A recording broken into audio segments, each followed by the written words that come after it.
bueno, señores, el día miércoles, en el marco precisamente de la toma de posesión del presidente número 49 de los Estados Unidos, Joe Biden y Kamala Harris ascienden precisamente a la Casa Blanca, al Poder Ejecutivo. Pero además, en estas pasadas elecciones también se decidió quién tendrá el control del Senado, del ente bicameral. En ese marco tuvimos la visita del ex embajador de El Salvador en la India y en Washington, firmante de los acuerdos de paz, pero también ex diputado de la Asamblea Legislativa, el doctor Rubén Zamora.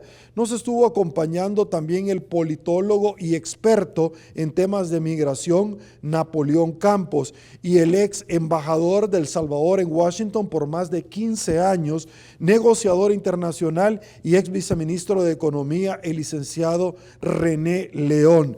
Abordamos las expectativas de la llegada, más que todo en temas de combate a la corrupción y a la impunidad en nuestro país, luego que Mari Carmen Aponte, Roberta Jacobson, Ann Patterson son parte de las mujeres de las cuales se le menciona en el equipo de Joe Biden precisamente para los países del Triángulo Norte. De hecho, se especula desde ya investigaciones no solamente civiles y penales en contra de ciertos actores en nuestro país. De eso hablamos con los ex embajadores, de los cuales nos dijeron a continuación lo siguiente.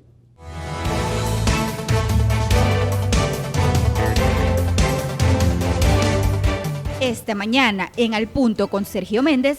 Doctor Rubén Zamora, ex embajador de El Salvador en Washington, en la India, diputado firmante de los acuerdos de paz. Le damos la bienvenida también al embajador René León, ex embajador en Washington, negociador internacional. También le damos la bienvenida a Napoleón Campos, experto en temas migratorios. Donald Trump va a pasar a la historia como uno de los peores presidentes de los Estados Unidos, si no el peor presidente de los Estados Unidos. En realidad, sus últimas acciones ha dejado a un país tremendamente confrontado, dividido.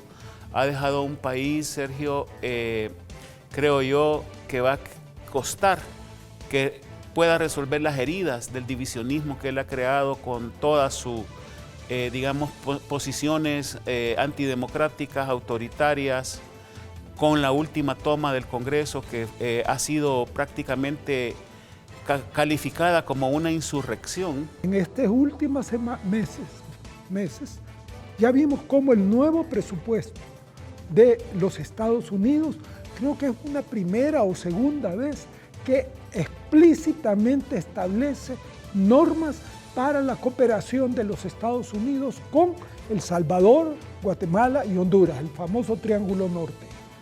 Es una de las primeras veces que hemos visto que en la cooperación de los Estados Unidos con la Fuerza Armada de El Salvador se ha reducido. Yo no puedo calificar ni como académico, ni como miembro de nuestro tiempo, ni como candidato a diputado por San Salvador, Sergio. No puedo calificar de otra forma, sino como una farsa, como una de las grandes farsas que este gobierno de Nayib Bukele se ha inventado, porque incluso ya arreciaron con una campaña diciendo que mejores amigos no pueden ser Joe Biden con Nayib Bukele, cuando ya Rubén indicaba muy bien, y aquí lo hemos señalado cuando René ha estado vía Skype, las serias ofensas que Nayib Bukele dirigió en septiembre tanto contra los congresistas demócratas contra los congresistas republicanos.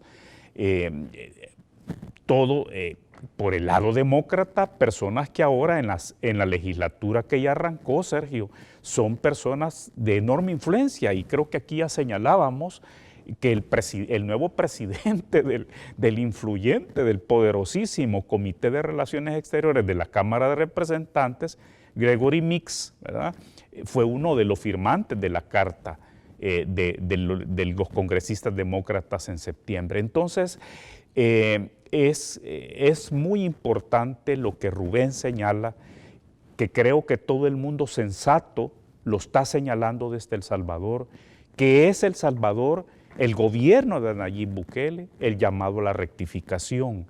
Creo que la señora Mari Carmen Aponte, ex embajadora de Estados Unidos en El Salvador, quien entendemos, estamos por saber en el transcurso de las próximas horas, Sergio, el lugar preciso donde ella colaborará en la nueva administración Biden. Ella ya lo dejó claro que los brazos están abiertos del gobierno de Joe Biden con El Salvador, toda vez que Nayib Bukele se reencauce por el sendero democrático. Y Rubén creo que emite una alerta totalmente fundamentada en los hechos, en el profundo conocimiento que mis dilectos amigos tienen de cómo se elabora, se diseña, se negocia y se consuma las grandes decisiones políticas en Washington, D.C. Y no ser conscientes de esto por parte del gobierno de Bukele, por parte del presidente, por parte de la canciller, la ministra de Relaciones Exteriores, y ya no esperemos más de la embajadora Milena Mayorga, es de suma irresponsabilidad para el país. Por eso creo yo, Sergio, que es importante que llegado este día histórico, este servidor reitere nuestra oferta, nuestra voluntad como nuestro tiempo, como una nueva fuerza democrática responsable en este país, de ofrecerle al presidente Biden, a su equipo, nuestra voluntad de diálogo y cooperación para, lo que ya decía René, el plan Biden para Centroamérica, para luchar y profundizar el combate contra la corrupción y su prevención. Y lo que sería todavía más importante después del 1 de mayo, y con esto cierro este segmento, Sergio, es poner a disposición nuestra futura bancada legislativa, Sergio, para poder profundizar esta cooperación, porque la va a necesitar el presidente Biden. El presidente Biden necesita interlocutores racionales, interlocutores que tengamos la capacidad, por ahora, de legislar, pero en un determinado futuro también la capacidad sobrada para gobernar este país, que lo tenemos sumido en la pandemia, sumido en una crisis económica sin precedentes, sumido en un endeudamiento externo y lo que ya decía muy bien Rubén, complicándose cada día más por esta vulneración a la democracia y al Estado de Derecho, la cooperación y la ayuda externa. Ahora ya dieron pasos a Estados Unidos. Esto se puede profundizar y complejizar durante la administración Biden si no hay rectificación de Bukele. Y solo le termino de decir, yo creo que no estamos lejos, Sergio, que los europeos también se sumen con sanciones importantes hacia el gobierno de Bukele si este señor no rectifica. Sobre estas mismas líneas, embajador León, vamos a hablar tanto de la trayectoria del presidente Joe Biden, así como también qué es lo que hará en los primeros 100 días. Y es que acá se está esperando, particularmente en los países del Triángulo Norte, pero en El Salvador, que tome una acción enérgica, directa, frontal con relación al tema de la corrupción. No solamente con una lista, sino que, en el país sabemos quiénes son las personas que andan metidas en todo tipo de actividades como la narcoactividad o temas de corrupción. Pero sobre estas mismas líneas, ¿qué hará? Para efectos de ilustración, la siguiente nota de la cadena Univision con relación a diferentes acciones que podría tomar el mandatario a partir de este día, 20 de enero del 2021. Por favor. Presidente Joe Biden firmaría al menos 15 acciones ejecutivas para revertir varias medidas implementadas por la administración Trump. Biden detiene inmediatamente la construcción del muro fronterizo para revisar los contratos y deja sin efecto la emergencia nacional decretada por Trump para este fin. Ordena a su gabinete a trabajar para preservar el programa DACA, revoca una orden ejecutiva que Trump y que calificó a los más de 11 millones de indocumentados como objetivo prioritario para la deportación y también a la prohibición establecida a los musulmanes para entrar a Estados Unidos. Igualmente dispone incluir en el censo 2020 a quienes no tienen estatus legal. En el marco de la pandemia exige el uso de mascarillas y distanciamiento social obligatorio en edificios y zonas federales y también firma la reincorporación de Estados Unidos a la Organización Mundial de la Salud y la reinserción al Acuerdo Climático de París, entre otras medidas. Quiero contarles en noticias. Listo. Embajador León, su opinión sobre esta situación, porque es raro la revocatoria que el presidente Joe Biden va a tener sobre ciertas acciones como el tema del DACA y el tema migratorio del TPS. Sin embargo, se le da una condecoración al ex embajador Johnson por los actos heroicos a favor de la patria en busca de acciones y resultados del TPS. El TPS se da por el circuito 9 de la ciudad de California, donde se empieza una disputa de orden legal, donde diferentes ONG que tienen muchísimas injerencias pagan abogados y lo detienen. ¿Por qué el presidente de la República sigue insistiendo, embajador León, que es un logro de su gobierno cuando no lo es? Entre otras cosas, las primeras acciones, por favor. Sí, Sergio, creo que lo hace porque es mentiroso. Creo que lo hace porque quiere manipular la verdad. Si yo dije que el principal legado de Donald Trump era convertirse en el peor presidente de la historia de los Estados Unidos, es el hombre que, por ejemplo, es el primer presidente que no va a asistir a la toma de posesión de Joe Biden este día. Es el primer presidente en 150 años que no asiste a la toma de posesión de su sucesor. Demuestra que es un hombre que verdaderamente se va por la puerta de atrás de la Casa Blanca. Hoy va a huir de la Casa Blanca con la primera dama en un helicóptero directamente a Mar-a-Lago. Ese es el tipo de persona que tenemos y es el tipo de embajador, Sergio, que hemos tenido en El Salvador. El embajador Johnson, yo he tratado por lo menos en El Salvador con 4 o 5 embajadores y he tratado en mi trabajo profesional en el mundo con otros 20 de embajadores. Para mí es el peor embajador que ha habido en la historia de El Salvador, ¿verdad? Entonces, cometer la payasada de darle la orden Francisco Morazán al embajador me parece un acto totalmente denigrante de parte del gobierno salvadoreño. Siempre lo mejor en análisis político en Al Punto Matutino.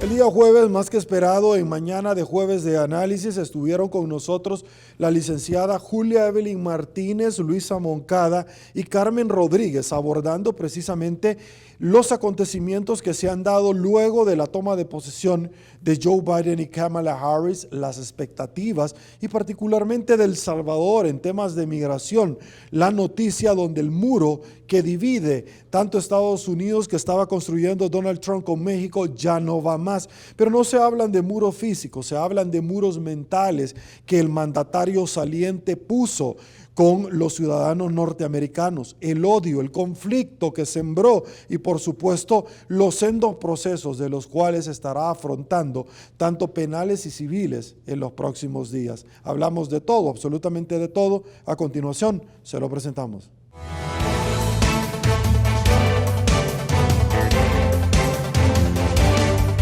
Esta mañana en Al Punto con Sergio Méndez. Muy buenos días, licenciada Julia Evelyn Martínez, un placer saludarla. Carmen Rodríguez, muy buenos días, un placer saludarla. Le doy la bienvenida a Luisa Moncada. La comunidad salvadoreña tiene la esperanza de que definitivamente esta reforma migratoria que ya fue presentada ayer mismo en la noche va a avanzar y va a permitir que miles de inmigrantes logren regularizar su situación o alcanzar la documentación que tanto se necesita y desean. Este es solo un tema de los muchísimos temas en los que se ha generado no solo expectativa, sino que también como una esperanza de que las cosas van a ser diferentes. Yo creo que han habido ayer muchas buenas noticias para el mundo y particularmente para El Salvador. Lo primero, mire, qué emoción ver a Kamala Harris jurar como la primera mujer de la vicepresidencia de los Estados Unidos, pero no solamente por el hecho de que es una mujer que llega a un alto cargo en un estado, en un país, porque ya han habido otras, sino porque esta es en otros países del mundo, sino porque esta es una mujer que llega a este cargo primero con una agenda progresista. Que si hay una sola cosa que el gobierno de Nayib Bukele hace de manera fabulosa es darle a tol con el dedo a la gente en buen salvadoreño. ¿Por qué? Porque mientras se le dice acá, o los pseudomedios de comunicación que tiene, o aliados al gobierno, dicen, no, el gobierno ha trabajado grandemente por nuestros compañeros, bueno, por nuestros compatriotas en el exterior y demás. La realidad es que las decisiones que se han tomado, los acuerdos del tercer país seguro que se firmaron con Estados Unidos, lo único que han hecho es complicar la situación de muchísimos salvadoreños que están fuera de nuestras fronteras tratando de encontrar una forma de subsistir. Que el embajador de Estados Unidos se haya ido, para mí es una de las mejores noticias del año para El Salvador, porque ese tipo ha sido un tipo que no ha respetado la soberanía nacional, es decir, difícilmente un embajador gringo en El Salvador va a respetar la soberanía, pero este ha sido el colmo, el descaro, a la hora de consentir cosas incorrectas de parte del gobierno y a la hora de callar actos de corrupción de este gobierno, ha sido cómplice. Esa ha sido la relación real que han tenido ambos gobiernos en esta gestión. Así que la alegría no es tanto por el que viene, sino más bien por el que se va. Yo estoy así como ese corito evangélico que dice, siento un gozo en mi alma. Así estoy yo desde que se fue Trump y desde que se fue el embajador Johnson. Estoy sumamente feliz. Espero que esta nueva relación, si bien es cierto, va a continuar estando alineada a las necesidades del gobierno estadounidense, porque tampoco podemos ser ingenuos en ese tema, pero creo que va a ser una relación de más dignidad. Latinoamérica, espero yo, anhelo que haya recuperado un poco la dignidad y que el discurso de odio, de aporofobia, de fobia a los pobres, para quienes no conocen el término, el discurso anti-inmigrante, anti-refugiado, y esto que ha sido tan característico de la era de Trump, pues que termine por completo y que se empiece a tener un poco más de dignidad en las relaciones entre ambos países. Y también anhelo y empiezo a ver señales de que la relación que va a tener entre ambos gobiernos también va a ser una relación como de tenerle la pita corta a Nayib Bukele en sus atentados contra la democracia, en el tema de la corrupción, no solamente contra Nayib Bukele, sino también contra los demás países de Centroamérica y particularmente los países del Triángulo del Norte. Sergio. Voy contigo, aguánteme un ratito, licenciada, porque dos cosas. La primera es que entendemos, Carmen, que ya vienen investigaciones de ética allá en Washington contra el embajador Johnson. Punto número uno. Lo que pasa es que yo hablo con un montón, como un coro de pajaritos. Y la otra situación es, Carmen, el tema es que, bueno, hay varias investigaciones, hay especulaciones de una empresa de colocación de dinero afuera que van a venir en su momento. Sí, lo que pasa es que, pues bueno, ustedes ya saben que Sergio Méndez cuando habla es porque sabe. Lo que le quiero yo comentar de todo esto es cuál es el tema del embajador con el presidente Bukele, porque es decir, cuando dicen no volveremos a tener una relación, no sé si él o el país, el tema es que de verdad que había una profundidad, pero bien profunda, el tema de amistad. Carmen, ¿cuál es el futuro de él? Porque él le ha causado un gran daño y consintió muchas cosas en el país, igual que Almagro, y no rendía informe de lo que pasaba. ¿Qué es lo que va a venir, Carmen? Como dijo el embajador León ayer, todo lo que estamos diciendo. No va a tener de aquí en lo que le resta de administración de gestión, no va a tener a otro embajador como Johnson que lo proteja, que le respalde todas las denuncias a violaciones por derechos humanos, que guarde silencio y que no envíe informes a Washington como normalmente lo hace un embajador, porque ese es uno de los puntos por los cuales se dice aquí que están investigando al embajador Johnson, por no haber enviado los informes que se hacen por protocolo, sobre todo los señalamientos que tiene el presidente Bukele de violaciones a derechos humanos, de ataques a periodistas, de ataques a la libertad de expresión. Y antes de seguir en este tema, yo sí quiero recalcar para que se nos quede aquí en la mente y lo recordemos muy bien. En 2017, Donald Trump emitió una orden ejecutiva para cancelar el TPS y DACA.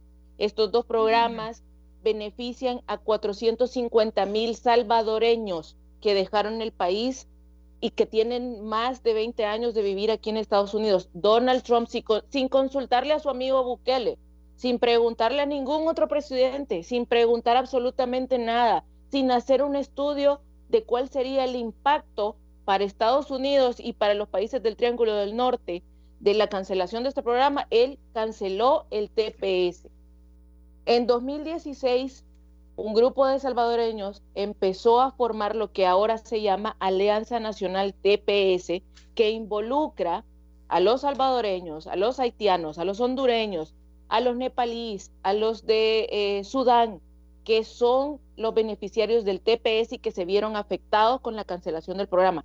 Ellos, desde que ganó Trump, empezaron a organizarse y hacer alianzas con organizaciones como Carecen, que son organizaciones que tienen años de estar tratando el tema migratorio y de estar haciendo cabildeo en el Congreso, y con otras organizaciones como Andy Lawn, que son organizaciones que trabajan con trabajadores agrícolas o trabajadores obreros.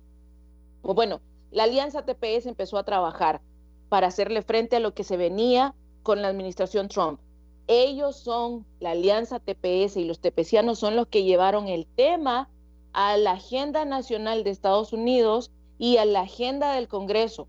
Ningún partido político de ningún país, ni el FMLN, ni Arena, ni Sánchez Serén, ni Funes, ninguno de ellos les ayudó a llegar hasta el Congreso para hacer el cabildeo. Este trabajo le valió a esta alianza y a todos los tepecianos que lo que está ahora pasando. Los hijos de los tepecianos, que son 15 en un caso, son 2 casos que están en la corte.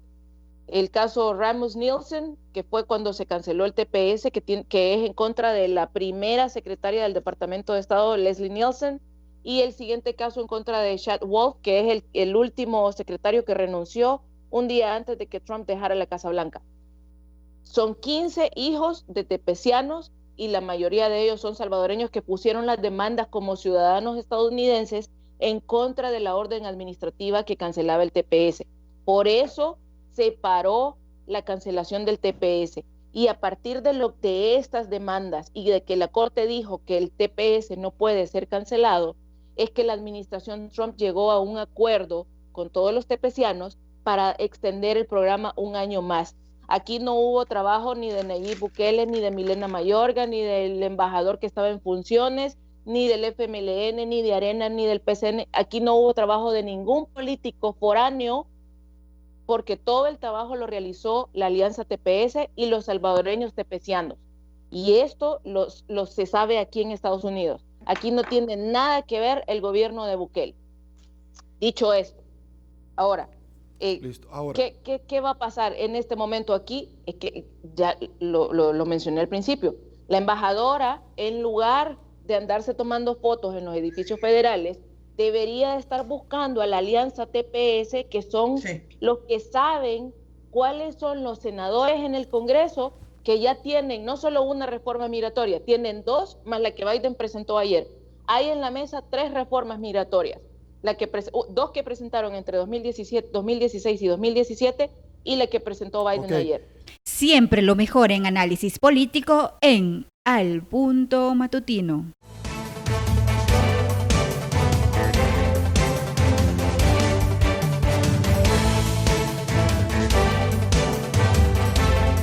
Y bueno, el día viernes conversamos con diferentes candidatos de diferentes partidos políticos que plantean llegar a la Asamblea Legislativa. Conocimos las propuestas que están articulando para seducir el voto del conglomerado electoral, pero también temas de coyuntura, de actualidad, como la llegada ya del presidente Joe Biden, la administración, las expectativas y qué es lo que trae como aparejada consecuencia. A continuación, lo que nos dijeron se lo sintetizamos en el siguiente resumen, por favor.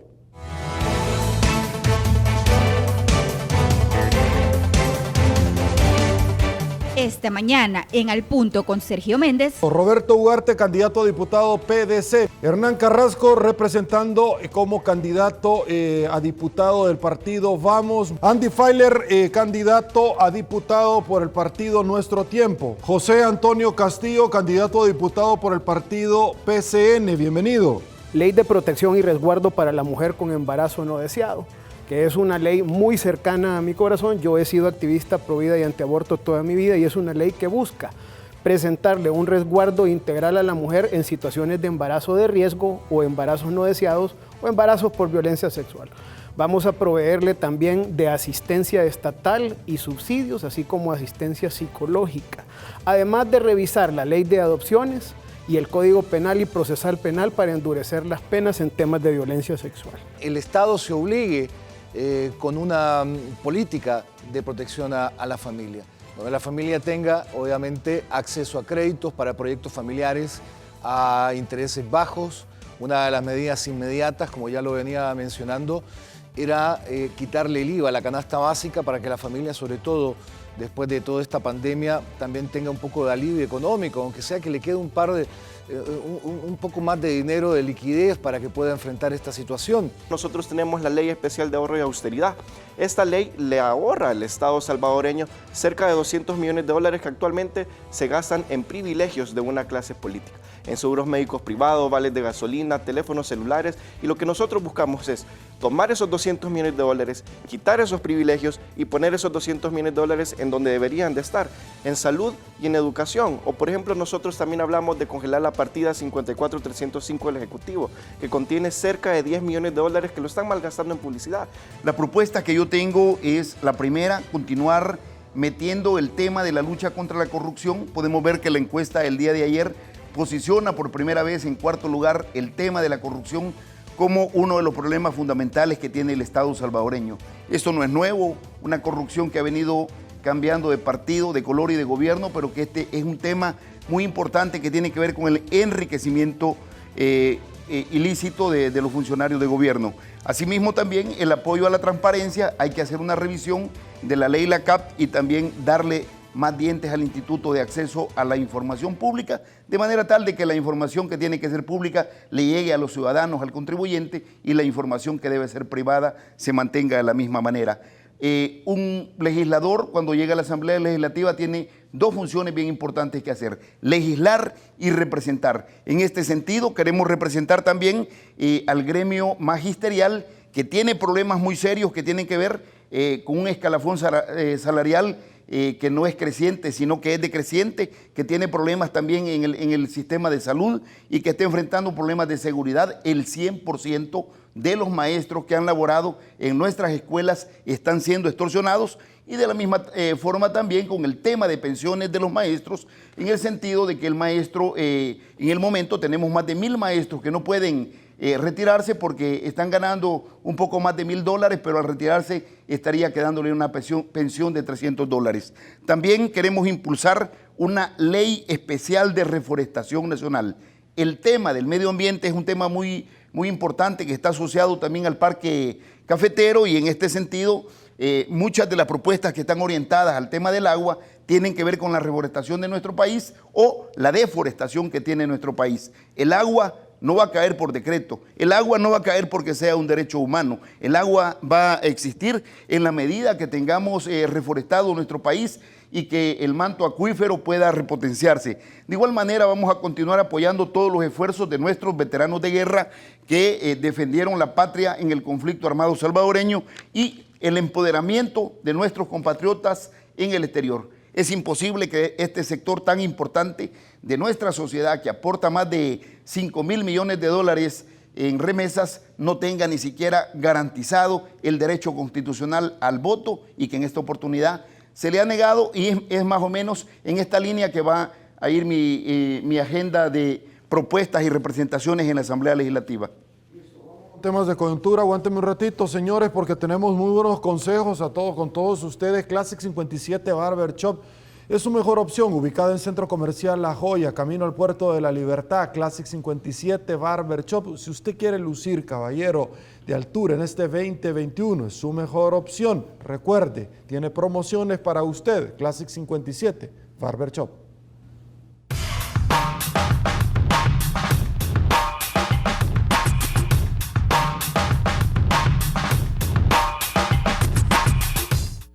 Asamblea Legislativa supera 2 vetos del presidente Roberto Ugarte. Uno de ellos es con relación al tema de las pensiones, para dignificar las pensiones y homologarlas en alguna medida con relación al tema del salario mínimo. Este fue una promesa de campaña del Ejecutivo en el Plan Cuscatlán, de las cuales en el mes de junio del año pasado dijo que eso ya no le correspondía a él. Sin embargo, el año pasado se intentó tomar 25 millones de dólares, ustedes recordarán, de un remanente para centros penales. Roberto Ugarte, le presento y la pregunta extensiva para los tres caballeros adicionales. Esta nota, Diario 1, para efectos de ilustración, por favor. Como una noticia ya anunciada, los diputados de la Asamblea Legislativa superaron 3 vetos presidenciales. El principal hace referencia a la distribución del crédito por 250 millones con el Banco Interamericano de Desarrollo, que sería usado para el incremento de la pensión mínima y proyectos de desarrollo municipal. Si el presidente vuelve a rechazar los decretos, estos deberán ser enviados a la Sala de lo Constitucional, quien tomará la decisión final sobre la controversia. Según el ministro de Hacienda, los diputados de la oposición buscan tener recursos para la campaña electoral, algo que ha sido desmentido por los mismos alcaldes. El crédito con el BID fue de 2.000 millones. De este monto, 1.000 millones ya fueron usados por el gobierno para combatir la pandemia. Informó para Noticiero 1, Maite Portillo. Muchísimas gracias a nuestra compañera Maite Portillo de Diario 1 por esta destacada nota para efectos de ilustración. Roberto Ugarte, 2 vetos, de los cuales se superan nuevamente. 1, el tema de la pensión mínima, y 2, el dinero del FODES para los alcaldes, 8 meses y no se trasladan. ¿Su opinión? Pues a mí lo que me alegra es que funcionan las instituciones democráticas y los procesos que deben de funcionar dentro de la Asamblea. Era esperado que el veto se superara. Lo que me da temor y me da un poco de preocupación es que la liberalización de los dineros, indistintamente de la superación de los vetos, ya sabemos que tenemos lo que básicamente es un ladrón, porque no hay que decirlo de otra forma, sentado en el Ministerio de Hacienda, porque se está robando los dineros que le ordenan por ley distribuir. La superación de los vetos era algo que estábamos esperando y algo que estábamos deseando realmente que sucediera. Pero ahora yo me pregunto, ¿qué vamos a hacer ahora y qué recurso vamos a emplear si ya Alejandro Zelaya demostró que él en el Ministerio de Hacienda hace lo que le viene en gana? Entra la plata al Estado por el tema del crédito y se tiene que distribuir al FODES y se tienen que pagar las pensiones. ¿A dónde vamos a recurrir y qué vamos a hacer si a él simple y sencillamente se le ocurre? No, igual no lo voy a pagar. Siempre lo mejor en análisis político en Al Punto Matutino.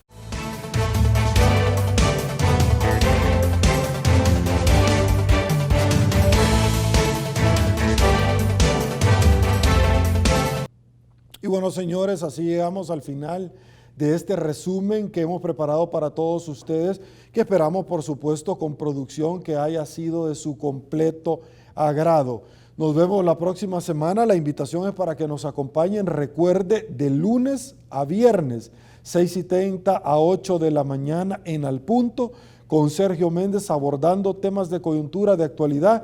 Quédese con Fundación Ayúdame a Vivir. Tremendo el trabajo que están realizando. Así están las cosas hoy por hoy en nuestro país. Si le gustó el resumen de la entrevista, comente el resto de su vida. Será hasta una nueva oportunidad y una vez más que el Señor nos bendiga a todos.